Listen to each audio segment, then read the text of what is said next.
Hi, so this video is about a big mistake I see live and even online players make. They go through their database, look at their biggest losing hands, single out one hand, and then they discuss this with a friend.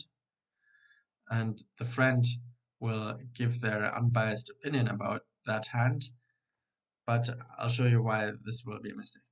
So just in this example hand, it's me playing. I check back with 6-5 suited. I call the pot bet a bit loose, but I can hit many backdoors.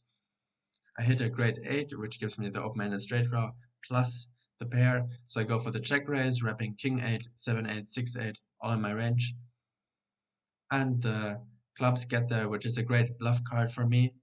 And I do, of course, also have a lot of clubs which get there, so I can go all in. This makes life very difficult for maybe a slow played king ace or king x of any kind. Even two pair king is, not loving it because 9 10 is there, 4 5 is there, the flush is there.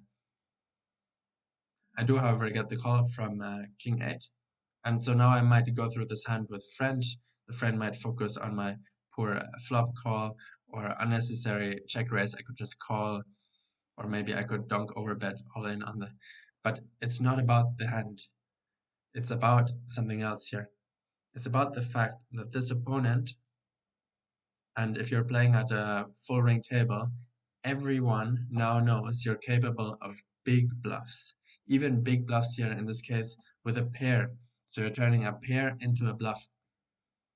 And this gives you so much accrued value over the rest of the night or the week or the month because people will know you're capable of big bluffs. So actually they will adjust their calling range. So normally they should always call with a certain percentage of hands, but now in their head they've got this one big bluff you did, and they will call with king ace here, with king jack, and they shouldn't. They make terrible calls just because of the fact that you did one bluff. They change their whole behavior because now in their head, because of one hand, they have you marked as an extremely loose recreational player. And this is great because next time you can go for very thin value. If you hit the set of 8s on the turn, you can still go all in here. You could even go for the overbet all in and they'll just think, you're polarized and of course you've got a bluff because there's so many bluffs. But you can play with, 3 barrels the next time with just top pair, top kicker, and they'll call you because of this one bluff you did. So don't just look at this hand as a mistake, but look at it as a potential to give you even more money in the kind of near-term future. And then also what happens over time is people realize, I was wrong about this person. This person does not only bluff big, but also value bets thin. Wow, they're a good player. I respect them.